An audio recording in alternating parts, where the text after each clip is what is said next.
seminario web. Seminario.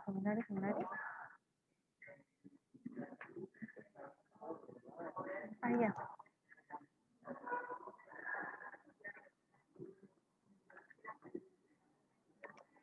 Ya. Este es el Zoom. Escúchame, a ver cómo te sale tu Zoom. Seminario web. Dice arriba Zoom seminario web. Ya.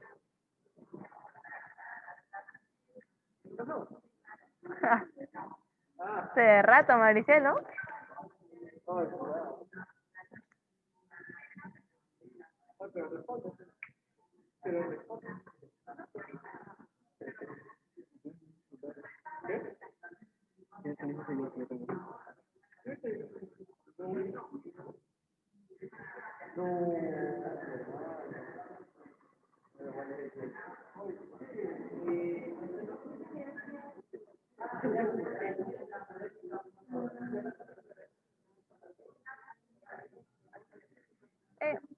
Si una persona, por ejemplo, quiere así como que o sea, cuando ya termina la cuestión y todo, pero puedo poner que las conferencias en vivo van a estar guardadas. Van a estar durante dos semanas en YouTube. Ya. 78, 78.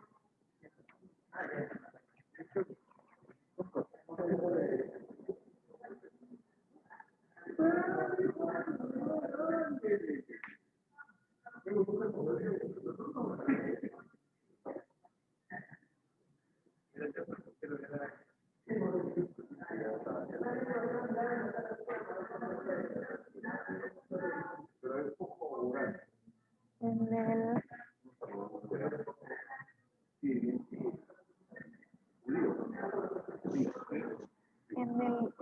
el canal, no, es que no, como otra manera de decir, o sea, no decir canal de en el canal del Congreso de Psicólogos, otra cosa. En el canal de YouTube. Okay.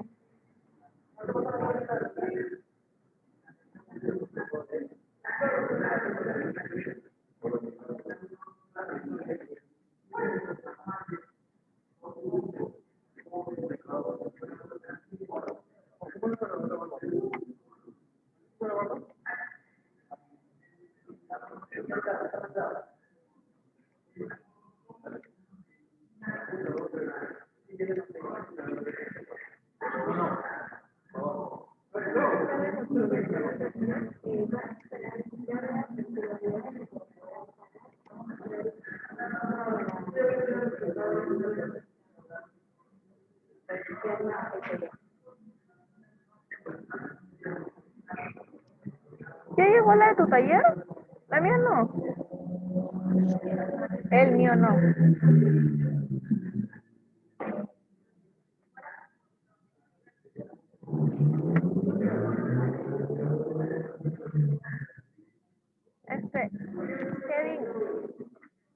Kevin.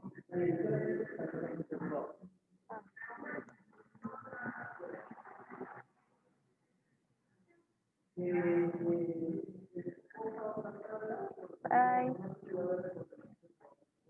Ay, perdón. Ya, voy a salir de YouTube.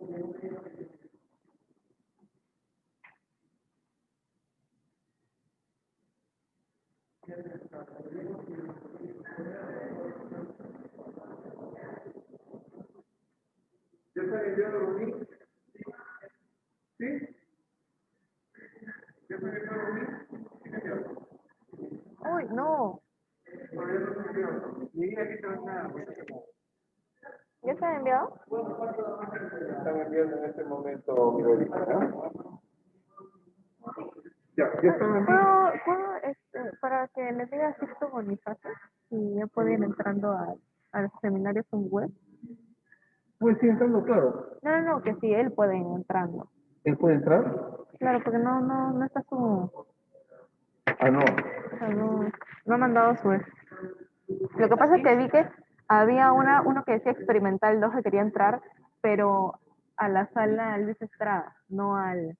Tiene que entrar segundo, después le dan un link para la gente. Aquí en el webinar, los participantes se pueden escuchar.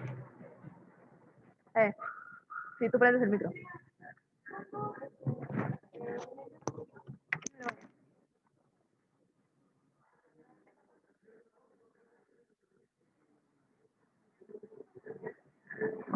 Oye, creo que se me va a lograr uno de esos audífonos. Porque no suena de un lado, no suena del otro. Suena de uno, pero no suena del otro. Ah, que eso cuando se dobla mucho, ¿Sí? se rompe por dentro. A ver si cómo era. Lo dejamos, ¿no? Sí, correcto, correcto. Esto Bonifaz ¿no? No me han dado el... Esto Bonifaz es acá, ¿no es cierto? Sí, es justo, tiene su taller.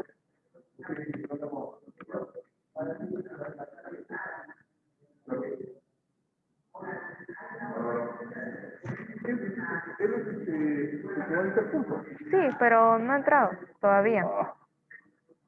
Esperando, dice. Está esperando. No está, ¿no? No.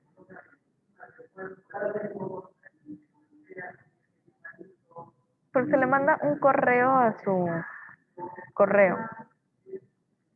Ah, lo que pasa es que no se tiene que confundir con el Zoom de Luis Estrada. Porque hay un... ¿Déjame hacer esto? Ah, ¿dónde tiene clave? Ah, No, ya. es ya.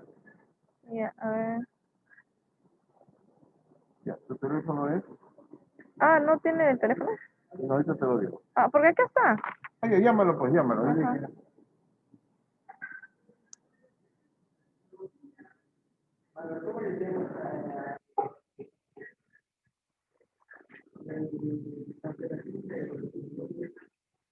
¿Qué? Ah,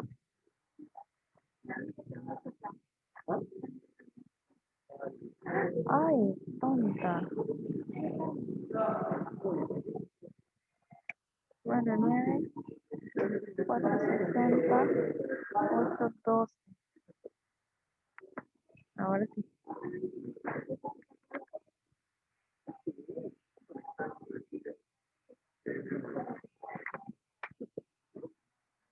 Aló, buenas tardes. Me comunico con el magister Cristo Bonifacio.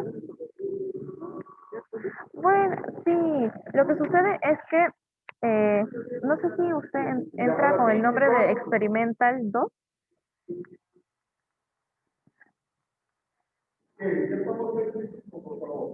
Ya, sí, ya, lo que sucede es que quiso entrar, pero al link de la sala de el Congreso. Pero aparte se le envió otro link del taller, que es también con Zoom, pero es otro link.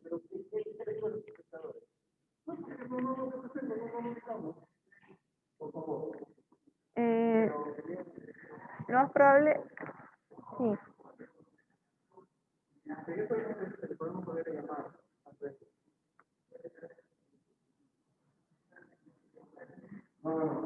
Ajá, sí.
Que no sale acá, a ver.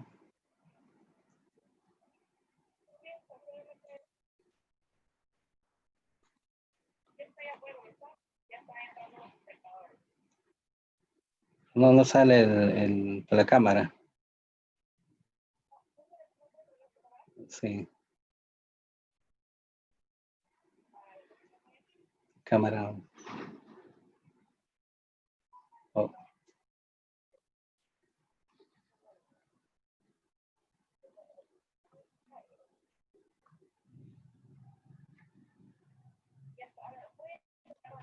a ver. Ya, ahora sí, ahora sí, ahora sí. Ya, que se empieza la conferencia. Para que, ya me indica, ya, me indica. Dale, listo.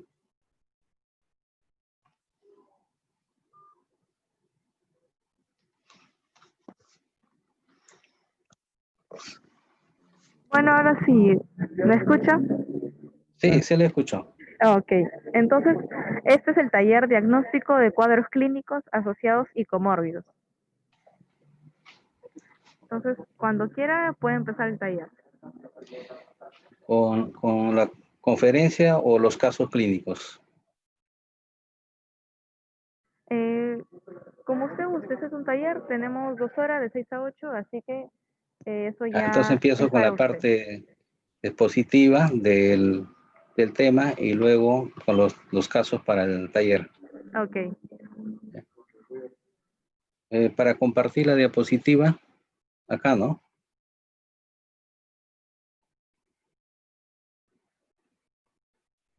sí, claro, en compartir pantalla, usted simplemente cliquea y ya puede compartir.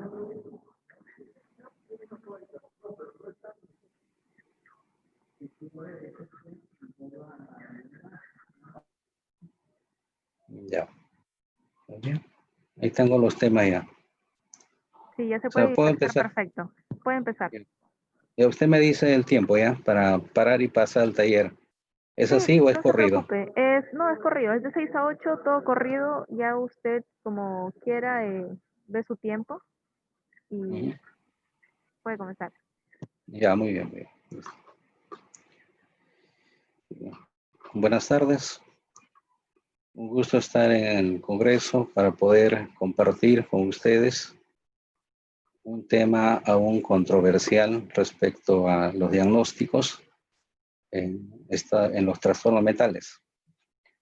Si bien tenemos los manuales de clasificación internacional, el DSM-5, el CIE-10, sin embargo, en la práctica clínica encontramos una variedad de patologías que muchas veces rebasa los criterios y no sabemos dónde ubicarlo. Por lo tanto, es necesario manejar algunas estrategias, digamos, para el diagnóstico, puesto que lo tenemos día a día, y estamos refiriendo a los cuadros comórbidos actuales y asociados.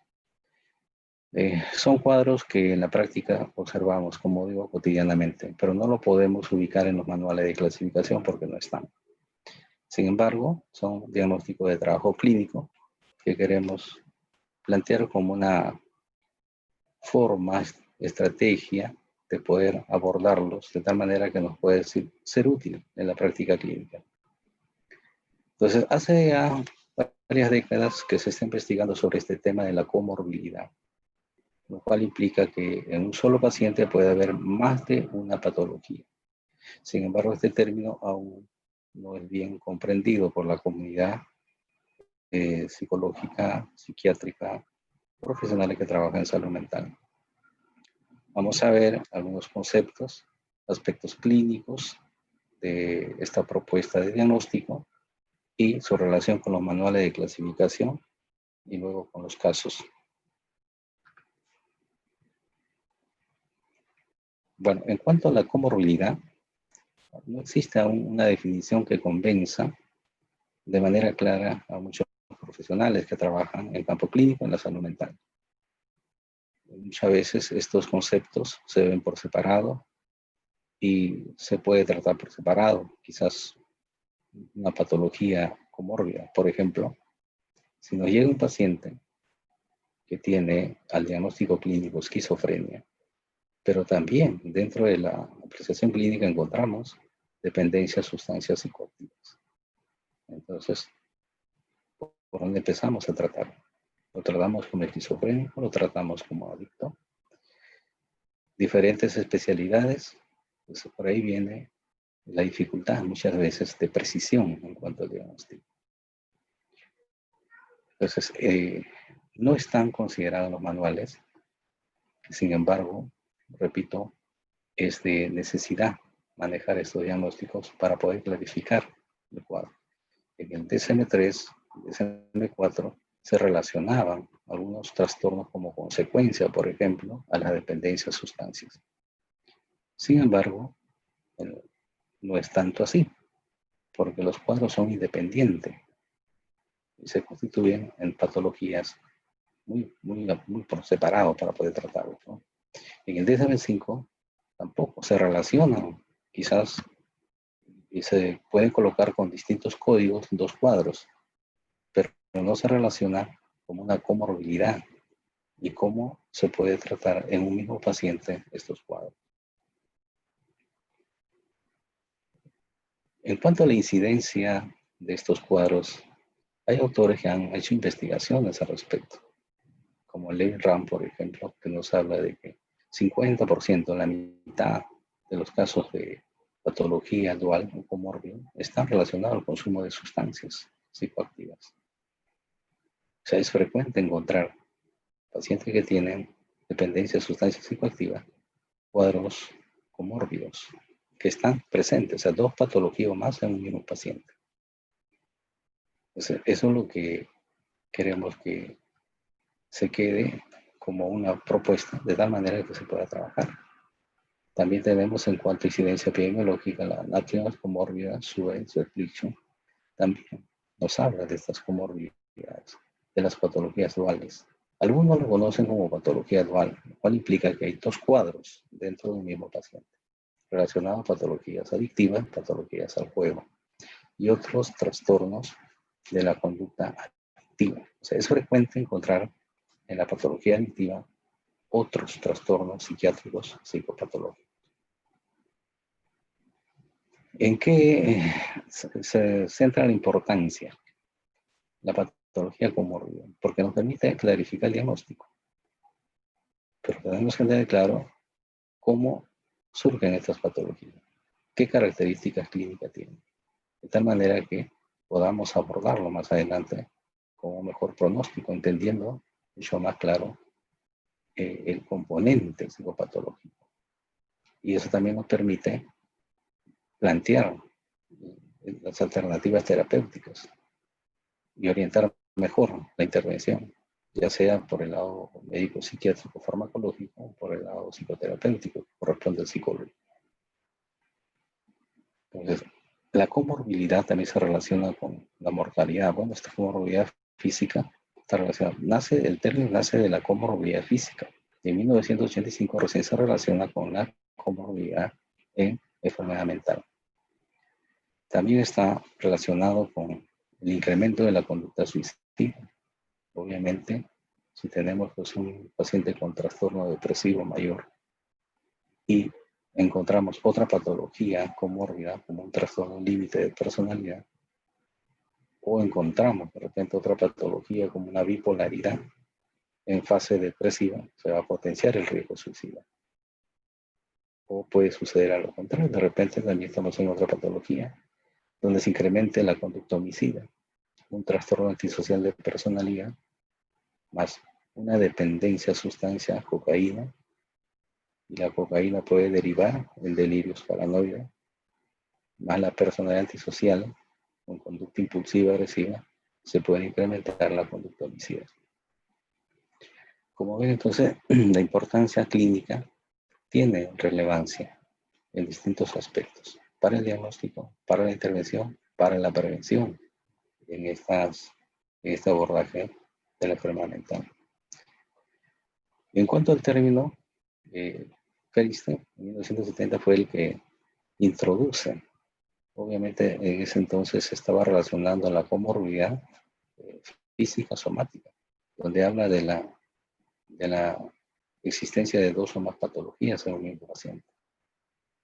Más adelante ya, términos actuales no refiere a la ocurrencia de dos enfermedades, dos trastornos distintos en un solo individuo. De tal manera que la comorbilidad actualmente es una regla y más que una excepción, como dice Cloninger en su reporte respecto a este tema. La patología dual, como también lo definen algunos autores como Udre, Torres, habla de dos patologías en un mismo paciente. Pero la patología dual, a diferencia de la comorbilidad, se diferencia en que la patología dual está referida a dos cuadros, bien un trastorno por dependencia de sustancia y un trastorno mental como una esquizofrenia o una bipolaridad. Son dos. En cambio, la comorbilidad hace referencia a dos o más patologías en el mismo paciente. Ahí está una primera diferencia entre la comorbilidad y la patología dual. La patología dual en los estudios está referido más al campo de las adicciones, de la dependencia a sustancias, donde han hecho investigaciones varios autores y han encontrado esa relación con otras enfermedades mentales. Ahora, cuando hablamos de cuadros asociados, que es otra variedad del diagnóstico, otra variedad, entonces también existen algunas referencias al respecto, más allá de la experiencia clínica que encontramos en el día a día. Por ejemplo, en el Centro de Política de Salud de Manitoba, en el 2003, se da un concepto al respecto y dice que es importante diferenciar una comorbilidad de una complicación. O sea, una comorbilidad es la existencia de dos patologías y una complicación está referido a que una enfermedad primaria puede en su complicación generar otra patología. Ahí marca la diferencia. Ya estaríamos hablando de un asociado. Como dice, se trata de una enfermedad que crea un terreno fértil para que pueda aparecer otra enfermedad como consecuencia. Como consecuencia. Por ejemplo, si estamos dentro de la misma patología adictiva, acá por ejemplo en nuestro medio, hay personas que consumen cocaína y son adictos muchas veces a cocaína. Y en el consumo de cocaína encontramos como un síndrome asociado a psicosis. Esa psicosis tóxica, que así lo llaman, sus síntomas de esa psicosis tóxica son paranoides por lo general. Idea de daño, referencia, persecución. Pero esa psicosis está directamente relacionada a la dependencia a sustancia, la cocaína. De tal manera que ahí no hay independencia de cuadros. La psicosis está dependiendo de la dependencia de sustancias psicóticas. Pues en ese caso hablamos de un asociado. De un asociado. Y así podemos encontrar varios cuadros asociados. Por ejemplo, una depresión mayor de intensidad grave, severa, puede asociar síntomas psicóticos. Síntomas psicóticos de muerte, de culpa. Sin embargo, si se trata de la depresión mayor, en el tiempo se rehabilita, la psicosis simplemente desaparece. Porque es una consecuencia ¿de qué? De la depresión mayor. Entonces, aquí vamos entrando ya a otro tipo de diagnóstico, que son los cuadros asociados. Entonces, la comorbilidad es un término que inicialmente surge como un término médico, pero en 1985 ya se publican respecto a patologías mentales, 15 años después. De tal manera que es como que se espera que en los manuales se pueda considerar estos tipos de diagnósticos, los manuales de clasificación, pero aún no están configurados. Debe ser por la complejidad. Y comorbilidades. En comorbilidades ingresa pues una gran cantidad de enfermedades. Y es un poco difícil poder agruparlos o poner un código a cada uno de ellos. En cambio, la patología dual, bueno, las agrupaciones profesionales que trabajan en adicciones fueron los que dieron iniciativa. Incluso pudieron formar ellos una sociedad en España de patología dual. Están convencidos que más de 50 hasta 70% de trastornos adictivos tienen patología dual. Ellos proponen que este tipo de diagnóstico sea considerado en una propuesta de los manuales. La comorbilidad en su fundamento teórico se puede explicar de dos maneras. Una forma es a través del modelo de susceptibilidad general.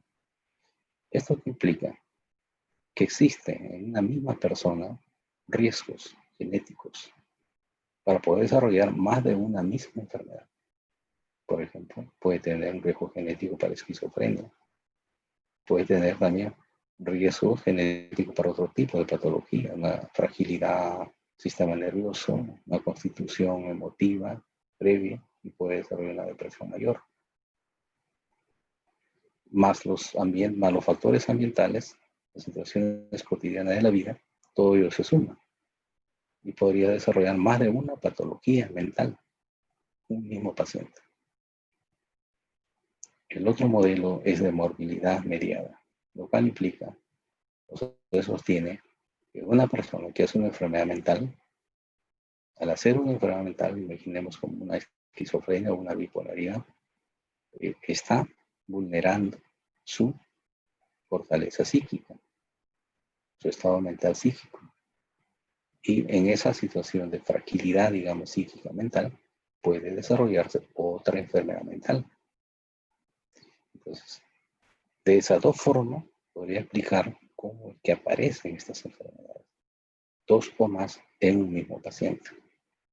O sea, este modelo, por ejemplo, lo plantea Wekin en el 2017. O sea, hay personas que están investigando estos temas y están haciendo propuestas para que cada vez sea considerado un trabajo clínico. El trabajo clínico ya se trabaja. Se toma en cuenta en el trabajo clínico del día a día, pero no tenemos una guía, ¿no?, en el cual nos podamos basar. ¿Cuáles son las consecuencias de una comorbilidad? ¿Va a alterar? ¿Va a perjudicar su calidad de vida? Por supuesto. Si una persona tiene una complicación de su salud mental, tiene una bipolaridad, imaginemos, ya su calidad de vida se ve comprometida. Y si tiene otra patología, dependencia de sustancias, o tiene un trastorno de personalidad que también puede sumar a las patologías comórbidas, su calidad de vida se ve cada vez más comprometida. Otra consecuencia de las comorbilidades son los ingresos a los hospitales, por la misma condición clínica complicada. O sea, eso incrementa los ingresos. Hay crisis por un tipo de patología, crisis por la otra patología, y puede llegar mucho más fácil o más frecuente a los centros hospitalarios para ser atendido, ¿no?, muchas veces en caso de emergencia. La comorbilidad también puede incrementar el riesgo de depresión y de suicida. También se suman los riesgos. Una depresión mayor, más una bipolaridad, más una dependencia de sustancia que puede influir en el área afectiva, la estructura afectiva de una persona, se incrementa el riesgo depresivo y el riesgo suicidio. Todos estos aspectos son muy importantes tomarlos en cuenta para poder precisar desde el diagnóstico, el momento mismo que se está clarificando estas patologías comórbidas. Bueno, la patología de Down, como decía hace un momento, se fundamenta dentro de la independencia, ¿no?, de estos dos cuadros, dos patologías, relacionados con las adicciones comúnmente. No hay una relación de causa-consecuencia, son independientes. Que puede haber influido inicialmente una patología a otra, puede ser, pero las condiciones o los factores que determinan la enfermedad dentro del estudio etiopatogénico es diferente, de tal manera que se mantiene por factores causales diferentes. Por lo tanto, el tratamiento también tendría que ser diferente para cada patología. Entonces, este modelo trastorno por dependencia de sustancia psicoactiva es el que más se relaciona, ¿no?, con las patologías duales. Y bueno, las estadísticas de algunos autores que ya presentamos son lo que sustentan. Puede ser que una patología adictiva, cualquiera sea la sustancia, puede facilitar el inicio de otra patología. Pero en el tiempo esa patología se desarrolle independientemente, de tal manera que ya no tiene relación directa con la patología inicial. Y en ese caso ya se constituye en una dualidad. Una dualidad. ¿Y cómo saber que es una dualidad en una relación directa de una patología con la otra? Porque tratamos una de las patologías. Por ejemplo, tratamos una patología dual entre dependencia de sustancia y una bipolaridad. Tratamos la dependencia de sustancia en el tiempo que sea necesario y el programa necesario. Se resuelve la patología dual. ¿Qué pasa con la patología bipolar? ¿Desaparece? No. Se mantiene. Entonces, tiene que ser tratado independientemente. En los trastornos asociados, la condición clínica es diferente. En los trastornos asociados, se parte de un modelo psiquiátrico primario, una patología primaria. Como decía al comienzo, si tenemos un trastorno por dependencia de sustancia, cocaína, y la dependencia de sustancia cocaína, muchos de ellos derivan en una psicosis por cocaína, una psicosis asociada a la cocaína. Entonces, si tratamos en este caso, sabemos que la psicosis es consecuencia de la dependencia a cocaína. Si tratamos la dependencia a cocaína con todas las estrategias necesarias, farmacológicos, psicoterapéuticos, familiares, etc., se resuelve la dependencia a cocaína. ¿Qué pasa con la psicosis? ¿Hay que trabajarlo independientemente o ya no? Ya no, desaparece. Porque estaba relacionado a esa patología primaria, que es la adicción. De igual manera podríamos poner otros ejemplos, como una depresión mayor, que puede asociar síntomas psicóticos. Una depresión mayor grave puede asociar síntomas psicóticos. Tratamos la depresión mayor con todas las estrategias psicoterapéuticas, terapéuticas, farmacológicas, todo. Después de rehabilitar al paciente, ¿qué pasa con los síntomas psicóticos? Desaparecen, porque era una consecuencia directa de la depresión mayor. O sea, ahí no hablamos de comorbilidades, sino de cuadros asociados. Y así vamos encontrando diferentes formas clínicas. Entonces, la comorbilidad en enfermedad mental se relaciona directamente a la presencia de dos o más enfermedades. La esquizofrenia es frecuente en estados comórbidos, con otra patología, como la dependencia de sustancia.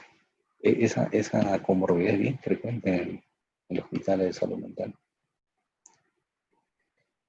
También hay que considerar que en la comorbilidad, si tomamos en cuenta los ejes del DSM-4, el eje 1 y el eje 2 pueden ser comorbilidades. En el eje 1 colocamos la esquizofrenia, un ejemplo. En el eje 2, un trastorno de personalidad, esquizoide.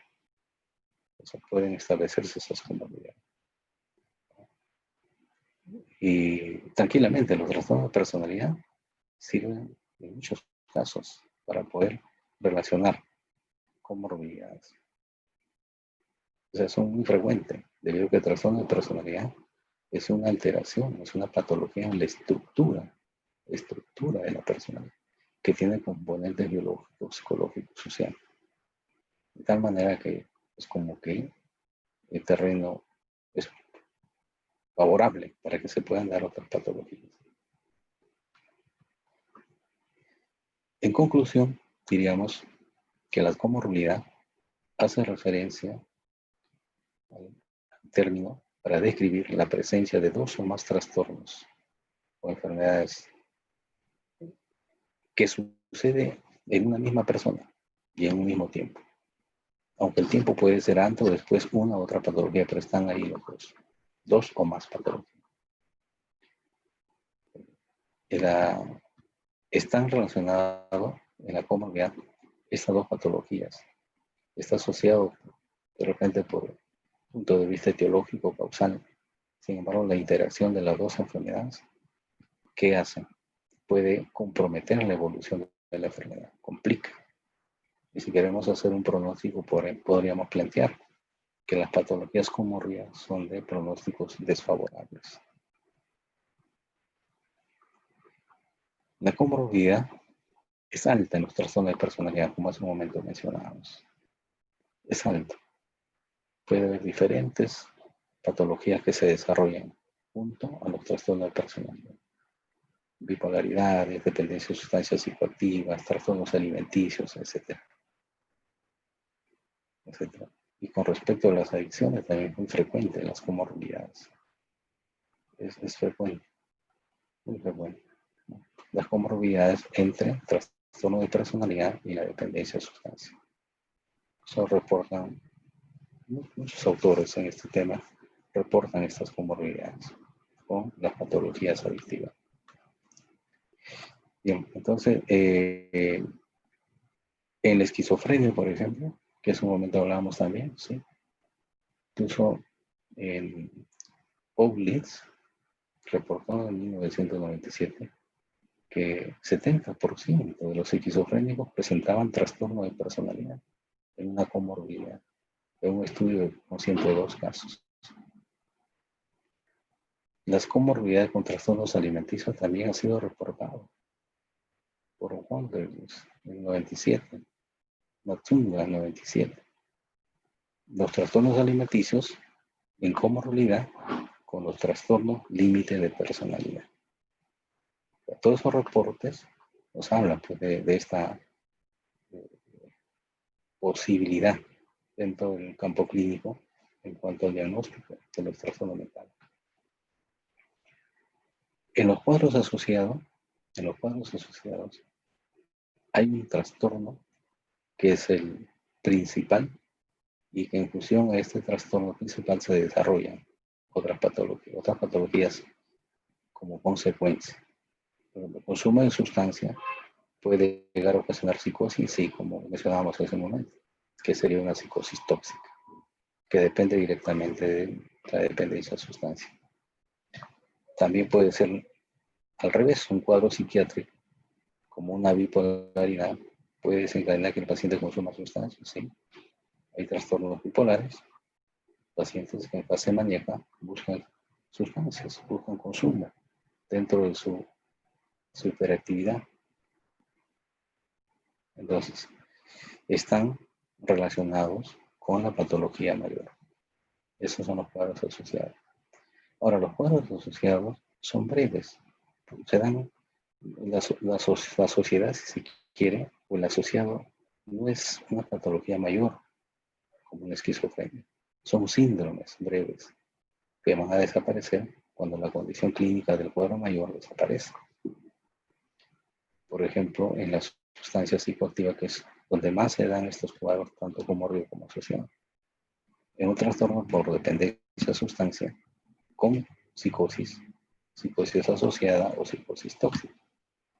Pero hay que diferenciar cuando esa psicosis puede ser asociada y cuando esa psicosis de repente ya no es un asociado, dependiendo de la calidad del síntoma, contenido del síntoma. Si es la psicosis en una dependencia de sustancia como cocaína es asociado, esa psicosis tiene características básicamente de contenido paranoide, delirio paranoide, alucinaciones insultantes, ideas de referencia, delirio de persecución.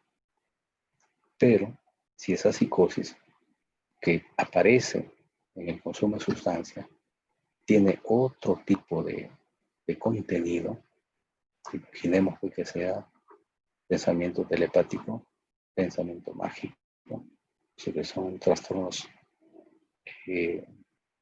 primarios de pensamiento, lo cual Honorio Delgado llamaba pensamiento precategorial o prelógico, o despersonalización, que es una alteración en la conciencia del yo, o alucinaciones auditivas comandatorias, o senestopatías, alteraciones en la sensibilidad interna. Si eso estuviera presente como psicosis. Obviamente que ahí sí no diríamos que es una psicosis asociada a la dependencia de sustancia. En ese caso estaríamos planteando comorbilidad, porque esa psicosis es independiente a la dependencia de sustancia. Ya tiene otro tipo de etiología. Entonces, hay que diferenciar la sintomatología de qué contenido, de qué áreas afectadas básicamente para poder hacer el delíndice, si es asociado o es comorbilidad. Y así podemos encontrar muchos síndromes asociados para drogas, como la depresión, la psicosis y otro tipo de síndromes breves. Bueno, los retos que plantea la patología dual, así como la comorbilidad, es seguir investigando este tipo de cuadros en la práctica clínica para que se pueda incluir de alguna manera en los manuales o podamos tener una guía y basarnos para el diagnóstico oportuno o también para poder elaborar instrumentos clínicos que nos sirvan de sustento para mejorar el diagnóstico en estos casos de patologías duales o comorbilidades. También nos va a servir para que podamos entrenar mejor a los profesionales en salud mental de tal manera que pueda ser un diagnóstico mucho más claro y oportuno.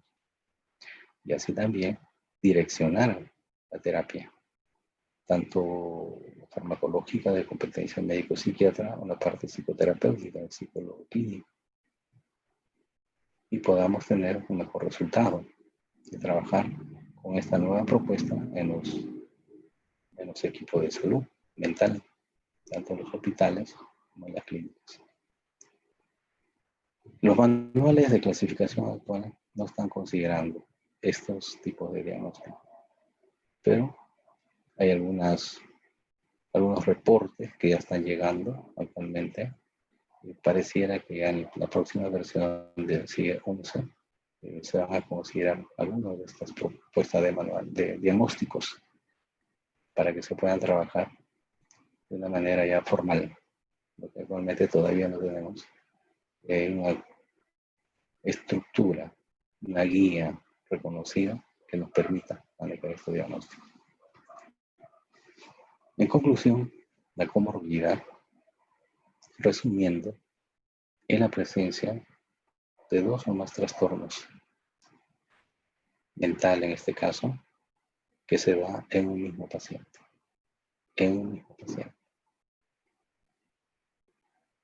Los trastornos de personalidad son muy frecuentes para que puedan desarrollar comorbilidades con otras patologías mentales, como hace un momento les explicaba. Pueden estar formando comorbilidades con trastornos psicóticos, esquizofrénicos, bipolares, trastornos alimenticios, trastorno del estado de ánimo, etc. Y se necesita manejar estos diagnósticos con precisión para poder hacer un buen diagnóstico y el pronóstico, porque si no podríamos elaborar diagnósticos que nos alejarían, ¿no?, de un propósito de intervención adecuado.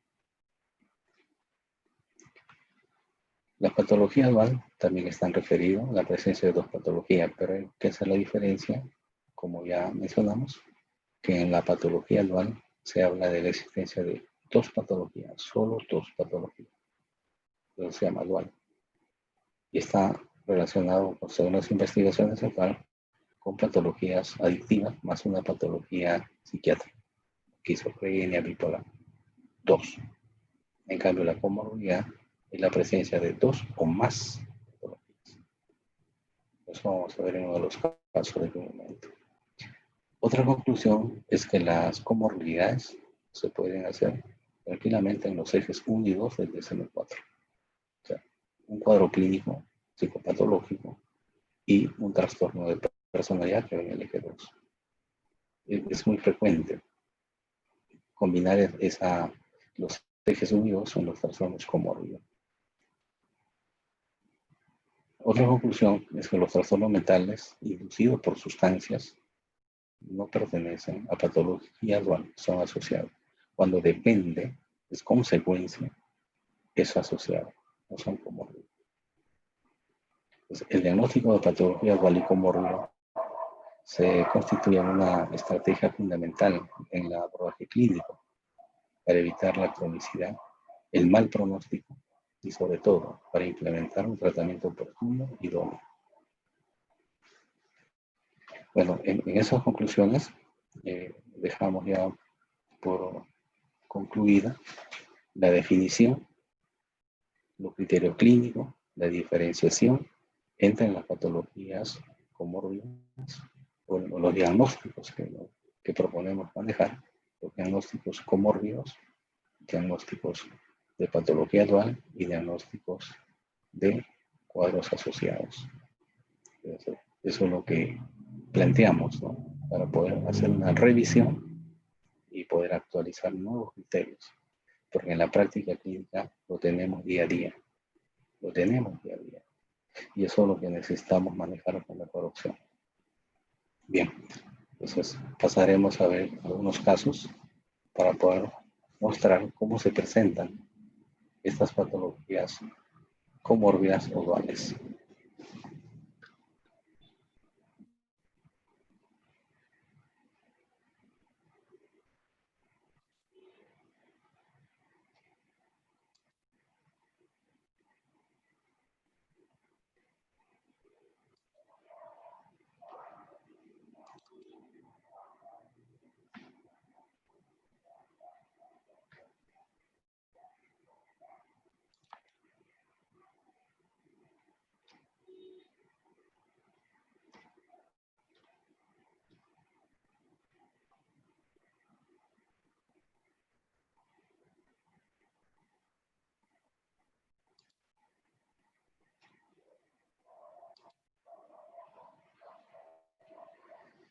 Muy bien, vamos a presentar algunos casos en los cuales vamos a describir los trastornos comórbidos. Por ejemplo, el primer caso. Beatriz, 25 años, lugar de nacimiento Lima. Grado de instrucción secundaria incompleta, soltera, religión católica, lugar de residencia Lima. Esta paciente asiste a consulta manifestando 3 intentos de suicidio. El último intento fue a la edad de 22 años. Relata que tomó 100 ansiolíticos en comprimido. Además, dice, me realizó cortes en diferentes partes del cuerpo, manifestando que el dolor físico calma mi dolor emocional. Prosigue su relato y manifiesta que cuando me corto, siento que me calma. Se corta el cuello, piernas. Al cortarse, quería que llegara, dice, las arterias y las venas, pero no llegaba. De Balbuena asevera que llama a sus amigas para hablar. Estas no acceden a su petición. Se siente abandonada, por lo que procede al corte. Beatriz nos comenta que desde hace 8 años ha hecho uso y abuso de sustancias psicoactivas, tales como marihuana, cocaína, PVC, LSD, cracks, dolipondio, bembos, que es la combinación de marihuana con cocaína, alcohol, anfetaminas, ansiolíticos. Manifiesta que no puede dejar de consumir. Hasta acá, ¿qué tenemos? Claro, hay un síndrome depresivo, con todo lo que manifiesta, con intento de suicidio. ¿Qué más? Hay conducta autolesiva para calmar su angustia, su malestar psicológico. ¿Qué más? Hay consumo de sustancias, de muchas sustancias, y que no puede dejar de consumir. Entonces, ya ha hecho una adicción a sustancia, y también hay un síndrome depresivo, y hay conducta autolesiva, que va con su personalidad inestable. Menciona a la paciente, como anécdota, nos menciona que cuando consumía LSD se sentía feliz, porque consumía la sustancia a las 6 de la tarde y el efecto le duraba hasta la medianoche. Ante esto, ¿qué dice la paciente? Que le gusta vivir al máximo, el riesgo no le importa, no le importa lo que pase con su vida. Eso tiene que ver con su personalidad. También desde los 19 años ingiere 20 ansiolíticos para poder dormir, ya que padece de insomnio. Por otro lado, la examinada nos hace referencia de 2 episodios de anorexia que presentan la edad 17 y 22 años. O sea, 2 episodios de anorexia. Se percibía gorda. Nos indica que pesaba 85 kilos. Logró bajar a 45 kilos. No comía nada. Se desmayaba. Su menstruación se vio alterada, ausentándose. Ahí tenemos ya otro cuadro. Estamos hablando de una anorexia nerviosa. Y ahí están los síntomas, bien claro. Su madre se preocupaba en esos momentos por todo lo que le pasaba. Afirma que no le gusta la estética de su rostro, ya que si tuviera dinero se operaría para cambiarlo. Asimismo nos refiere una relación con un joven que duró 5 años, pero que tuvo que separarse debido a que le parecía aburrido. Esa es su personalidad. Por otro lado, la examinada señala maltratos por parte de su familia. Siente que su familia no le importa lo que ella siente. Tiene problemas con su hermano y con su madre, es explosiva. Cuando discute, dice que no puede controlar su conducta agresiva. Su padre siempre es violento, bebe alcohol y agrede a su madre. Ella siente que no lo quiere. Entonces, cuando tenía 20 años, debido a tanta violencia en el hogar, se fue de la casa. Se fue de la casa con unos amigos, pero luego lo encontraron en una cabina pública de internet. Manifiesta que su familia nunca le ha dado afecto. De evaluada sufre de asma, gastritis y constantes dolores de cabeza, manifestando una operación en la vesícula, dolor tipo extraño, lo cual impide consumir alcohol. Bueno, ¿qué estamos viendo acá en este caso? Hay un cuadro por adicción, tantas sustancias que ha consumido. Hay un cuadro por anorexia y 2 episodios que ha tenido, bien claro. Y tiene una personalidad inestable, impulsiva, agresiva, con sentimientos de evasiva, con conducta de riesgo. O sea, todo eso está formando una personalidad límite. En cuanto a los signos, bueno, los signos están descritos como contextura media, estatura media, tez clara. En los signos físicos, signo actitudinal, disposición a contestar, colaboradora, signo motor, postura encorvada, evitación de la mirada, movimiento constante de los pies. Síntomas. Síntomas afectivos, tristeza, depresión, cólera. Síntomas cognitivos, pensamiento de consumo, percepción negativa de su peso, percepción negativa de su estética, desmayo, pérdida de conciencia. Síntomas fisiológicos, insomnio, amenorrea, pérdida de peso. Motor conductual, síntomas, intento de suicidio, conducta autolesiva, consumo de sustancias, consumo compulsivo de sustancias, agresividad física y fuga del hogar. Rasgos de personalidad, inestabilidad emocional, sentimiento de soledad y vacío, impulsividad, agresividad, autolesiones, conducta temeraria de riesgo, aburrimiento, promiscuidad sexual. Y como síndromes, en este caso tenemos un síndrome depresivo, un síndrome de dependencia a sustancias psicoactivas y un síndrome anoréxico. ¿Cuál sería entonces el diagnóstico? Tenemos un trastorno de personalidad límite y tenemos componentes depresivos, dependencia a sustancia y anorexia. Entonces, como hay una mezcla de síntomas, y si le damos una configuración de identidad nosográfica en cada caso, planteamos en este caso un trastorno por comorbilidad.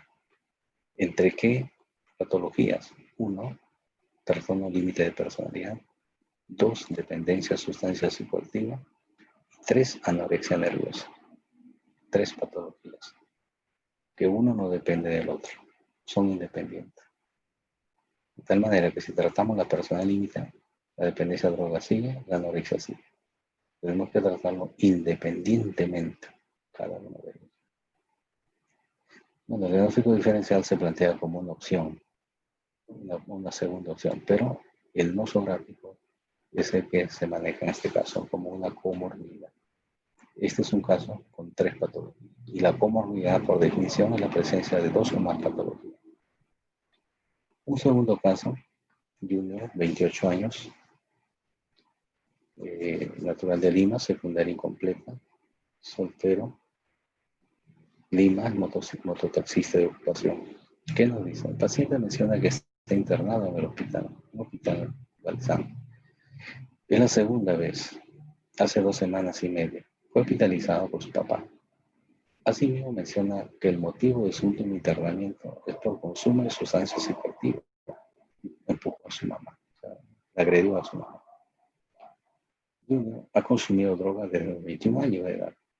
Ocurrió cuando trabajaba como repartidor de gas y un amigo le insistió a que probara, pero él decidió no aceptar. Luego de esa situación, cuando él iba caminando, refiere, mientras caminaba encontré botado unas ramitas, como que no sabía qué era droga. Decidí llevarlo a mi casa. Cuando llegué a mi casa, empecé a olerlo y se me subió la cabeza, refiere. Indica que luego de dicha situación comenzó a consumir drogas. Entonces ya no trabajaba como repartidor de gas, sino como mototaxista. Y cuando querían drogarse, todos sus amigos se subían a su moto y se iban a un lugar para drogarse. Menciona que hizo un viaje a Argentina. Ahí estaba estudiando la secundaria. Comenzó a rodearse en el mundo de las drogas. Cuando ya vino al Perú, no pudo continuar sus estudios secundarios. Su rendimiento académico bajó. No era muy bueno. Le gustaba estar más con sus amigos, a salir a conversar, a molestar a las chicas. Pero sí comenzó a prosperar en el trabajo. Tenía dinero. Sin embargo, continuaba no solo en el consumo de marihuana, sino también en pasta básica de cocaína. Ha consumido marihuana desde los 21 años hasta la actualidad. Desde hace poco tiempo ha estado trabajando reciclando, cuando no tenía dinero. O bien se iba al lugar donde se reunían para fumar sus amigos, los de consumo de su barrio, ¿no? Y consumía la sobra de ellos cuando no tenía dinero.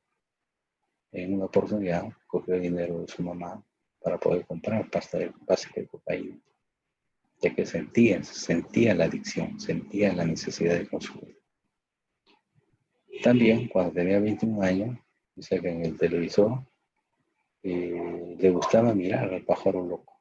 O sea, hasta antes de todo lo que hemos visto hasta ahora, está hablando ya de un cuadro de adicción a cocaína, a PVC. Luego refiere, cuando tenía 21 años, en el televisor le gustaba mirar al pájaro loco. Asimismo, le gustaba imitarlo. Y refiere, tenía la risa del pájaro loco. Creía que era el pájaro loco. O sea, se creía en un pájaro loco. Por otro lado, refiere, veía personas de mi barrio en la televisión. Sentía que esas personas se comían mi corazón y mis órganos. Era como un hongo, como una herida en mis partes íntimas. Estas cosas son muy extrañas, muy raras, ¿no? Muy raras, que no se ven en las adicciones. Luego dice, sentía que mis amigos que salían en la televisión me hacían daño, que yo era como una comida para ellos. Me gustaba sentir ese dolor en el pecho. Yo los veía y sentía claramente. O sea, está hablando de síntomas que comprometen ya alteraciones sensoriales de la sensibilidad interna y de utilizar medios de comunicación como la televisión. Estamos hablando de publicación de pensamiento. ¿Qué más? Juno menciona que todo lo que ha pasado durante esos años ha cometido muchos errores. Pero quiere alejarse de la persona. Sin embargo, refiere, yo me comunicaba telepáticamente con personas de otro lugar. O sea, está hablando de una comunicación mental a distancia. Es un pensamiento precategorial. Yo sentía que tenía que salvarlos porque estaban en peligro. Asimismo refiere, sentía que mis amigos se burlaban de mí, querían hacerme daño. Cuando salía a la calle sentía que me podía pasar algo. Solo salía cuando estaba tranquilo en la calle. También refiere el paciente, dice, estamos lunes, en una fecha en la cual se entrevista, pero no sé qué mes ni qué año es. También refiere, escuchaba voces que me decían qué hacer. O sea, las voces me estaban dando indicaciones, órdenes, lo que conocemos como alucinaciones auditivas comandatorias. Intentaba responderle, pero yo quería que esas voces se alejen, porque me molestaba mucho. En alguna ocasión he tenido percance con la policía por robo, pero solo una vez dice que robó, y por eso piensa que la policía lo confunde con malhechores, ya que mayormente era cuando estaba bajo efecto de la droga, es que robó. Menciona luego que tuvo un accidente mientras manejaba la moto. Se cayó, perdió conocimiento. Aparte de eso, refiere el paciente. Sentía que mi hermana mayor podía leer mis pensamientos, que ella sabía lo que yo estaba pensando. Estamos hablando del pensamiento precategorial, que eso es típico de la esquizofrenia. Eso no lo genera ninguna droga, ninguna sustancia. En este caso, entonces, tenemos la dependencia a sustancia, cocaína, PVC, y tenemos síntomas que son categóricos de un cuadro esquizofrénico. Como signo vemos en este caso cicatriz, desgano, tono de voz bajo, postura adecuada, actitudinal y diferente, conducta extravagante, actitud resistente. Síntomas. Síntomas en el área cognitiva. Alteración de la memoria, sí. Lectura de pensamiento. Es un síntoma de la esquizofrenia. Publicación de pensamiento, otro síntoma de la esquizofrenia. Pensamiento telepático, otro síntoma de la esquizofrenia. Delirio de daño de la paranoia, despersonalización de la esquizofrenia, alucinaciones auditivas o mandatorias de la esquizofrenia, alucinaciones visuales, síntomas comunes de la psicosis, y la senestopatía son síntomas de la esquizofrenia. En el área afectiva, irritabilidad, cólera. En el área motor, risas inmotivadas, agresividad, consumo de drogas, incapacidad para abstenerse, conducta delictiva. Como síndrome, en este caso consideramos un síndrome esquizofrénico, un síndrome paranoide, un síndrome de dependencia a sustancias psicoactivas. En cuanto a la configuración de identidad nosográfica, en este caso, también vamos a hablar de una comorbilidad entre dos patologías, la esquizofrenia paranoide y la dependencia a sustancias psicoactivas. Esquizofrenia paranoide y dependencia a sustancias psicoactivas. Cocaína. Por ejemplo, acá hay en la comorbilidad es con 2 cuadros. En la anterior eran con 3 cuadros. Esto podría considerarse dentro de la propuesta de algunos investigadores en este tipo de diagnóstico como dual. Este sería un trastorno dual, porque son solo 2 cuadros: esquizofrenia y dependencia de sustancias psicoactivas. Y bueno, este es su diagnóstico diferencial para plantear o reforzar el diagnóstico nosográfico. Entonces, acá tenemos que diferenciar que la psicosis en este caso no corresponde, es consecuencia de la adicción, independientemente se está presentando. De tal manera que si tratamos la esquizofrenia, la adicción sigue. Tratamos la adicción, la esquizofrenia sigue. Hay que tratarlo independientemente. Independientemente. Ahora veamos un tercer caso para ver el asociado.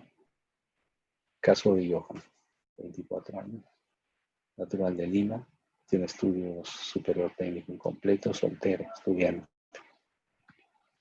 En el caso de Johan, paciente varón que se encuentra internado debido a que transitaba por la calle en la ciudad de Lima, sintió de un momento a otro como un laberinto, dice, ¿no? En su estado mental, como que se desorientó, no sabía dónde estaba, tuvo que pedir ayuda a un policía de tránsito que llamó a su mamá para poder auxiliar.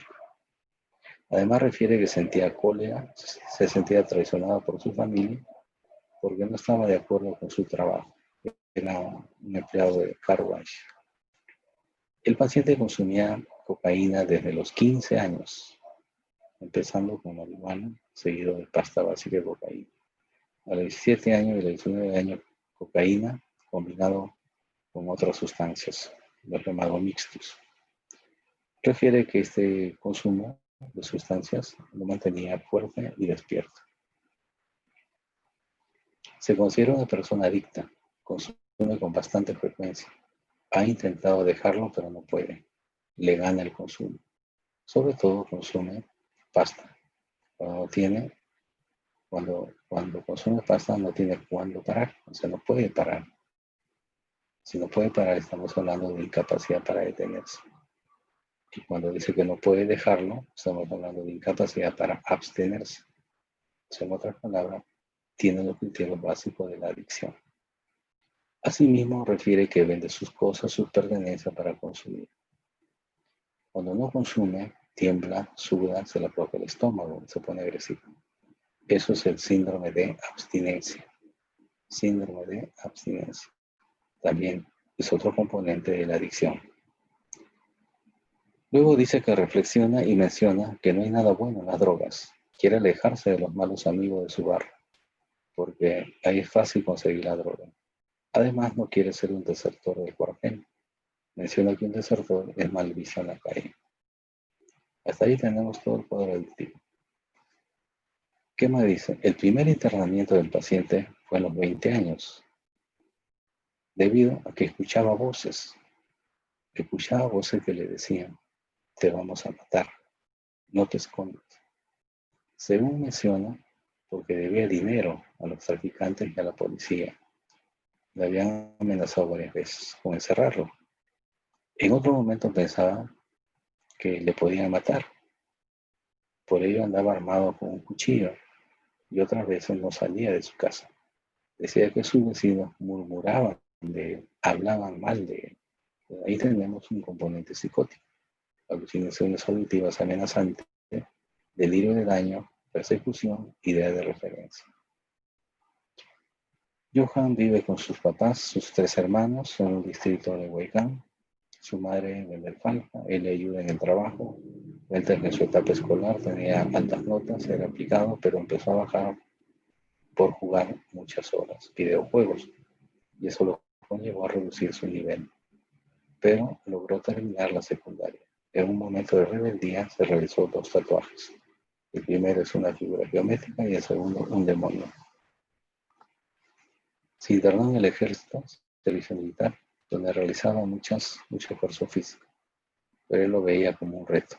A los meses de haber ingresado a la institución, empezó a tener conductas desafiantes y agresivas con sus compañeros y superiores. Actualmente se lleva bien con su madre y padrastro.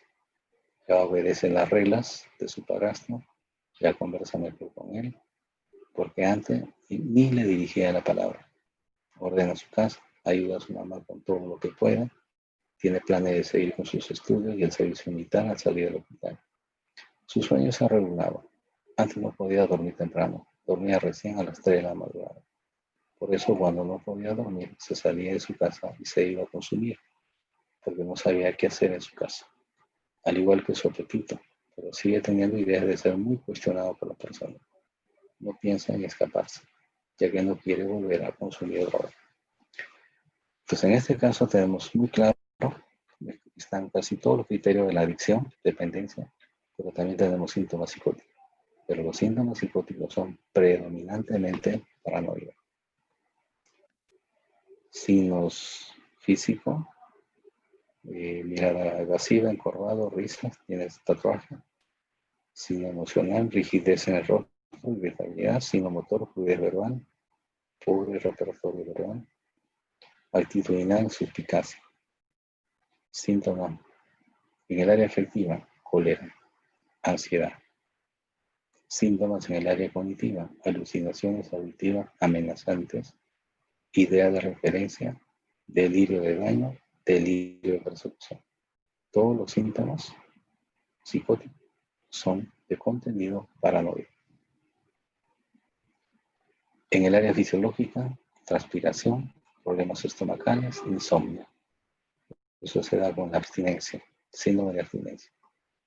En el área motor-conductual, el consumo compulsivo de sustancias, incapacidad para abstenerse y detenerse, temblor, agresión física, venta de pertenencias. En este caso, el síndrome, estamos considerando un síndrome psicótico, un síndrome de dependencia a sustancia, un síndrome de abstinencia. En base a esos síndromes, elaboramos el diagnóstico nosográfico. Estamos planteando en este caso como diagnóstico, como cuadro principal, el trastorno por dependencia a sustancias psicoactivas, que desde los 15 años consume sustancias. En este caso, la psicosis, las alucinaciones y el delirio paranoide, daño y persecución, corresponde directamente al cuadro de dependencia a droga. Pero los síntomas psicóticos no son, como en el caso anterior, característicos de una esquizofrenia o de otro cuadro psicótico con identidad propia. No, están relacionados con el consumo de sustancias. De todo lo que he consumido, mayormente consume PVC, cocaína. Entonces, en este caso, planteamos como diagnóstico nosográfico un trastorno por dependencia de sustancia psicoactiva asociado a psicosis. ¿Por qué asociado? A este paciente lo tratamos, se interna si es posible en un centro para su rehabilitación, después de un abordaje terapéutico multidisciplinario. Imaginemos que después de un año continuo, el paciente mejora. Ya no hay habituación, está replanteando su vida, empieza a trabajar. ¿Qué pasa con la psicosis? ¿Desaparece o sigue? Desaparece. Desaparece. No necesita estar claro. ¿Por qué? Porque esa psicosis es consecuencia directa de la dependencia de sustancia. Y eso simplemente cuando se trata de la dependencia de sustancia solo desaparece. Ya no tenemos que tratar, porque es una consecuencia. Como decía anteriormente, si es una depresión mayor con síntomas psicóticos, tratamos la depresión, supera la depresión, los síntomas psicóticos desaparecen. Esa es una explicación quizás no más claro para poder entender los cuadros asociados. O sea, los cuadros asociados tienen mejor pronóstico, si se quiere así, que los comórbidos y los duales. En los casos comórbidos, si son más de dos, como el primer caso que tiene 3 patologías, mucho más complicado, pronóstico desfavorable. 2 patologías sigue siendo dual, pero también se conoce como comórbido. 2 o más patologías. En este caso último, la psicosis está como una consecuencia, es un síndrome psicótico como consecuencia de la dependencia de sustancia. Ahí hablamos de un cuadro, de un diagnóstico, de un cuadro mayor, un cuadro como dependencia de sustancia asociado a un síndrome psicótico. O también lo llaman psicosis tóxica, que es otra forma de denominar. Bien, entonces, de esta manera ilustramos cómo se dan estos cuadros comórbidos, duales y asociados, y cómo se plantean los diagnósticos para poder trabajar dentro de esa propuesta. En la parte teórica les explicaba, clarificar el diagnóstico, plantear con mejor opción las alternativas de tratamiento y el pronóstico. Y trabajar en un equipo multidisciplinar implica que cada profesional especializado en su tema va a contribuir en estos casos. Y el trabajo va a ser mucho más eficiente, obviamente que el paciente va a ser el beneficiado. Muy bien, entonces estos son los temas que se traía a la exposición y al taller como una propuesta, ¿no?, de trabajo en el diagnóstico de los trastornos mentales en la práctica clínica cotidiana. Muy bien, muchas gracias.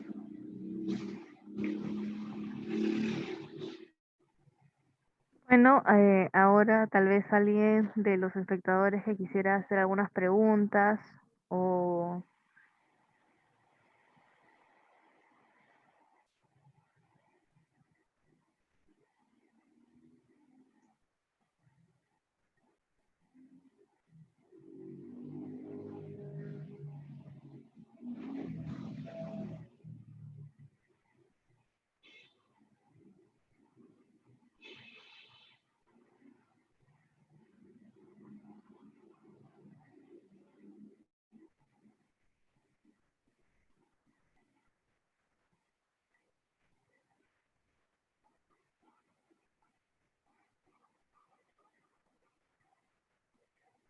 Acabo de poner a todos los espectadores como panelistas en caso de que alguien quiera prender su micro y hacerle una pregunta al, al magíster Sixto Bonifacio.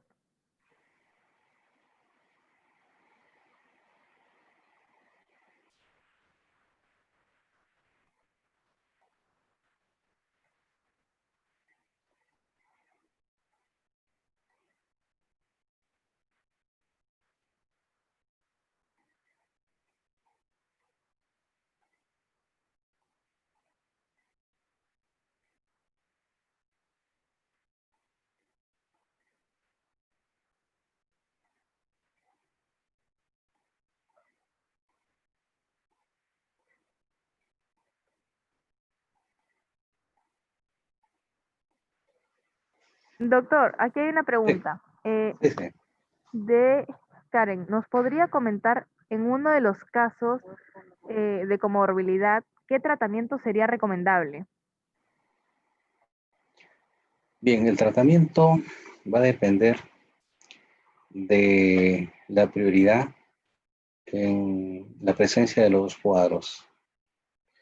Eh, Vamos a suponer que sea pues, la dependencia a sustancia con una esquizofrenia.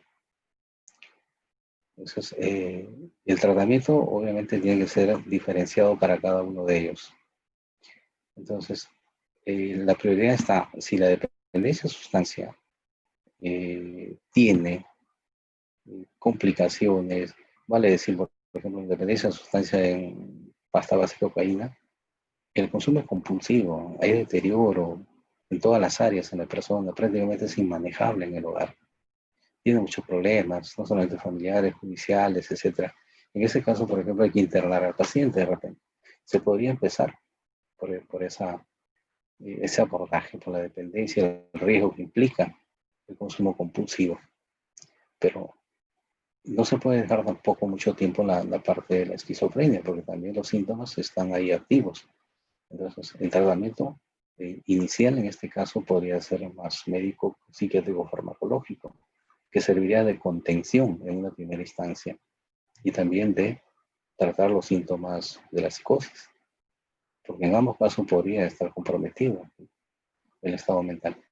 Entonces, la farmacología sería un tratamiento, en este caso, de inicio, prioridad, tanto para la dependencia compulsiva de sustancia como la esquizofrenia con síntomas activos, ¿no? Ya después de esa primera fase, digamos, podría ya intentar otro tipo de tratamiento para que pueda ingresar el psicólogo con el trabajo que le corresponde. Pero primero se tiene que resolver esta primera parte, ¿no? De la crisis en la dependencia y la sintomatología aguda de la psicosis esquizofrénica. Entonces, el trabajo sería inicialmente, repito, ¿no? Farmacológico, de competencia médico-psiquiatra. Pero tendría que trabajarse muy exhaustivamente con conocimiento de este tema. Ya hay psiquiatras que manejan las patologías comórbidas. Y en este campo de la dependencia a sustancia es bastante frecuente. Entonces tiene que conocer un psiquiatra estos temas, ¿no? De las comorbilidades, de la dependencia a sustancia y las esquizofrenia, como puede ser un caso de bipolaridad también. O sea, ahí se tiene que priorizar, depende de cómo se presente el caso clínico. Pero de todas maneras hay que dar un sistema de contención en el tratamiento, priorizando cuál de los dos tiene mayor riesgo clínico en el momento que llega a la consulta, en el momento que estamos haciendo el examen clínico.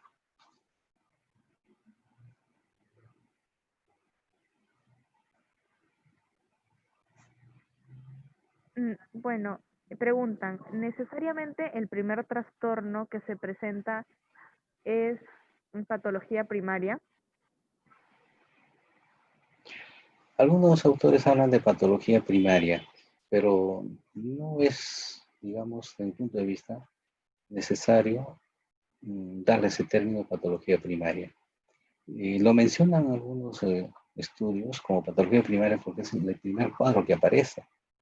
Puede aparecer de repente un cuadro por dependencia y la esquizofrenia aparece después. O al revés, primero la esquizofrenia y la dependencia después. Pero eso no implica que uno es primario y el otro secundario. ¿no? En mi opinión, no hay primario ni secundario, los dos son independientes. ¿Cuándo es primario? Cuando la patología es asociada. Ahí sí hablamos de primario. Porque hay un cuadro que es primario principal y la consecuencia viene a ser un cuadro asociado. Ahí sí podríamos acuñar el término de primario, porque no va a haber otro que sea otro cuadro independiente. El otro que viene es consecuencia de este primario, que sería un asociado. Ahí sí podríamos utilizarlo.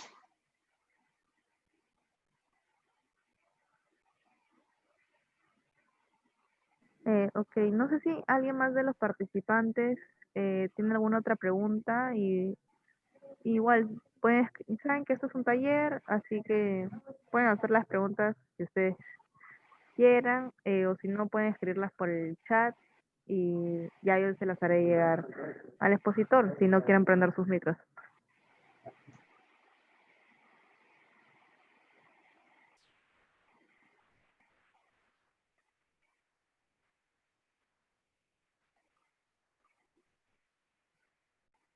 Ya, me dicen, otros casos de comorbilidad, mencionó más casos de adicciones.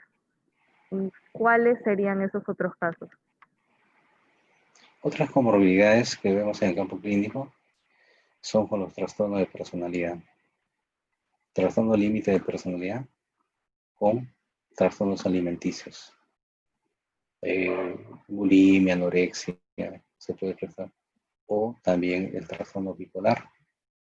Un trastorno bipolar o un trastorno límite de personalidad. Es claro y es frecuente si encontramos que los trastornos de personalidad pueden estar haciendo comorbilidad con muchos otros cuadros. Claro, lo más frecuente son con las adicciones, quizás por la condición crítica de riesgo que tienen los pacientes, pero también hay otras patologías. Existen otras patologías. Entonces, depende cómo se presente en el campo clínico.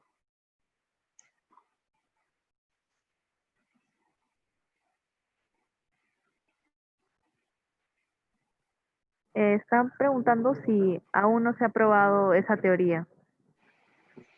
Bueno, no está formalmente constituido, salvo el trastorno dual que sí en España hay toda una asociación de patología dual.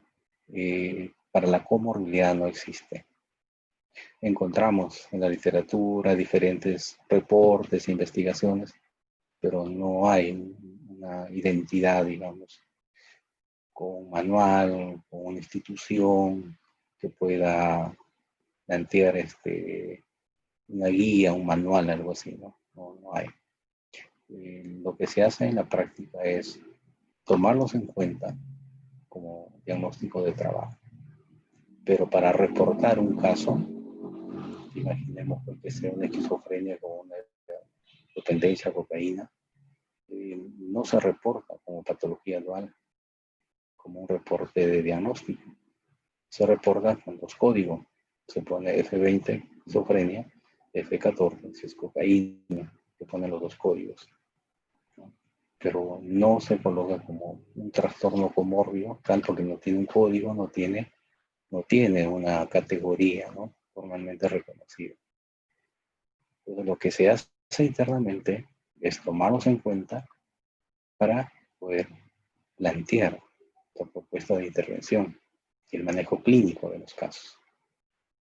Por eso es que muchos de esos autores que les he mencionado están haciendo la propuesta a los manuales, a los consultores de los manuales, el DSM-5, el APA o la EMS CIE 10, para que de alguna manera puedan considerarlo. Entonces, tendrían ya esa formalidad más adelante, la ubicación y con criterios mucho más elaborados para poder hacer estos diagnósticos. Doctor, y como usted dijo que la esquizofrenia podría ser uno de, mm, bueno, un caso tal vez de comorbilidad dentro de dentro de las adicciones, pero en ese caso, ¿cómo se podría tratar la esquizofrenia sin la necesidad de usar algún fármaco? Porque de por sí ya está teniendo dependencias a otro tipo de sustancias. Entonces el darle fármacos podría llegar a ser hasta cierto punto contraproducente, porque podría volverse dependiente de esos fármacos. Bien, por eso le decía que el profesional especializado en estos temas sabe cómo trabajar ese tipo de patologías, ¿no? Duales comórbidos. Eh, si bien lo va a trabajar en la primera parte con contención farmacológica, por ejemplo, bueno, de lo que conozco, porque trabajamos en equipo en el hospital, para la dependencia a sustancia, para controlar el consumo, de prescribir medicamentos como neurolépticos o medicamentos para poder controlar la compulsión del consumo. Y para la esquizofrenia, los síntomas psicóticos de la esquizofrenia, se prescriben antipsicóticos específicos. Y eso no es contraproducente, porque en ambos casos le van a recetar medicamentos. Lo que sí, en el monitoreo que hace el especialista, en este caso el psiquiatra en la parte farmacológica, va manejando de manera muy de cerca la evolución del caso y con el efecto que tienen los medicamentos que le prescribe, de tal manera que no va a ser una adicción, como están sacando por una dependencia de cocaína, va a ser adicción a ciertos medicamentos. Para empezar, estos medicamentos ya pasaron muchos estudios, tanto en la parte casuística, y no generan ese nivel de dependencia. Algunos en la historia del tratamiento sí generaban dependencia, ya fueron proscritos, ya no se recetan, ya no están. Y los que se están utilizando actualmente no tienen esa condición de establecer dependencia, porque sería un gran riesgo, no sería posible de manejar los casos así. Bueno, no sé si alguien más tendrá otra pregunta de los espectadores.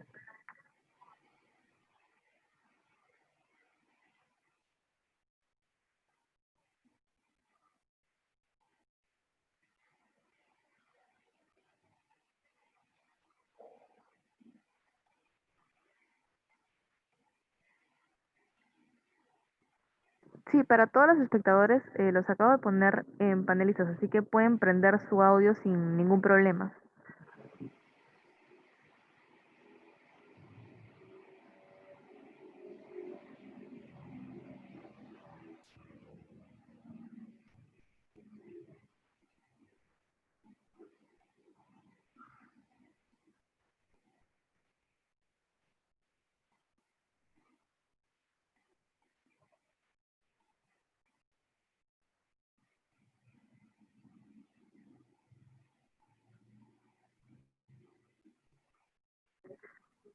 Bueno, creo que si no hay más preguntas, creo que podemos terminar este taller. No sé si quiera decir algo más, Magister, como unas últimas palabras antes de terminar este taller con este tema tan interesante, ¿no?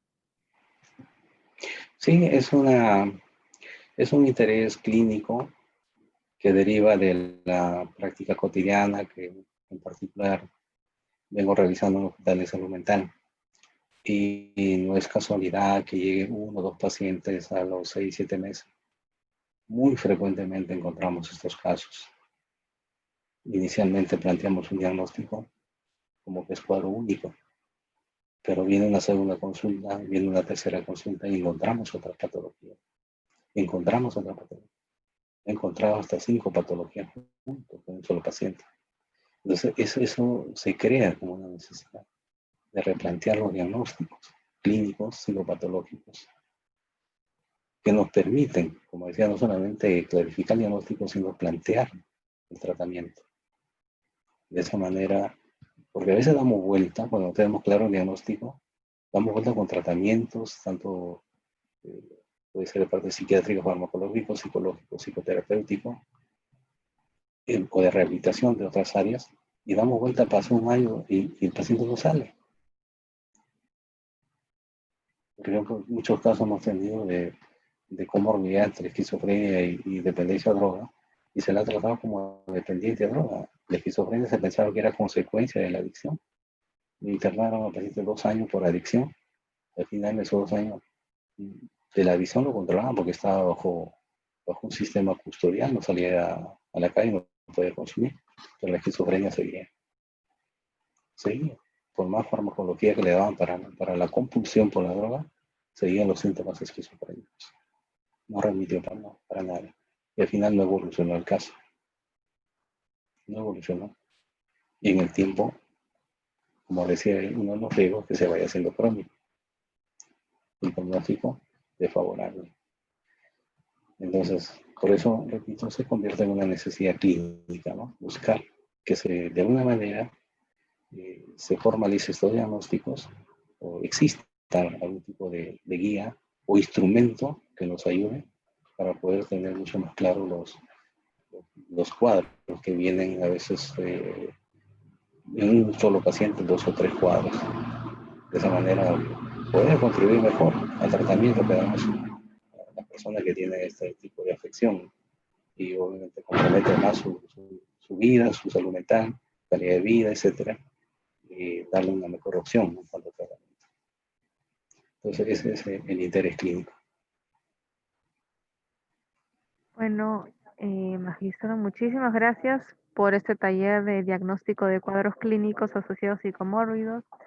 Gracias también a todos los espectadores que estuvieron viendo este taller, a las personas que pusieron sus preguntas por el chat. Y bueno, creo que ya damos por terminado. Ah, Karen, ¿quiere hablar? Puedes prender tu micro cuando quieras. Buenas noches, doctor. Quisiera hacer una consulta con respecto a, bueno, ya nos ha evidenciado de que todavía faltan más cosas que reforzar para hacer mucho más fuerte esta teoría. ¿Usted cree que de alguna u otra forma incluirlo dentro de futuras investigaciones contribuiría de una u otra forma a reforzar mucho más allá esta propuesta? Sí, el estudio de caso, de investigación a través de estudio de caso, que es un método netamente clínico. A través del estudio de caso, el reporte de estos estudios de caso muy bien sustentado, muy bien fundamentado, yo creo que puede contribuir.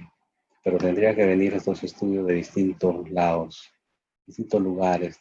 No solamente estamos hablando acá, en nuestro medio, en nuestro país, en otro lugar, de tal manera que de esa forma podrían contribuir, ¿no? Otro tipo de investigación con casos, así como lo reportaron ya hasta ahora algunos, pero falta más consenso, digamos, en esta investigación de casos clínicos para poder darle más cuerpo, si quiere, a este tipo de patología y la necesidad, ¿no?, de plantear un diagnóstico muy bien orientado, fundamentado y formalizado. Muchas gracias. Sí. Bueno, no sé si hay otra pregunta por parte de los espectadores.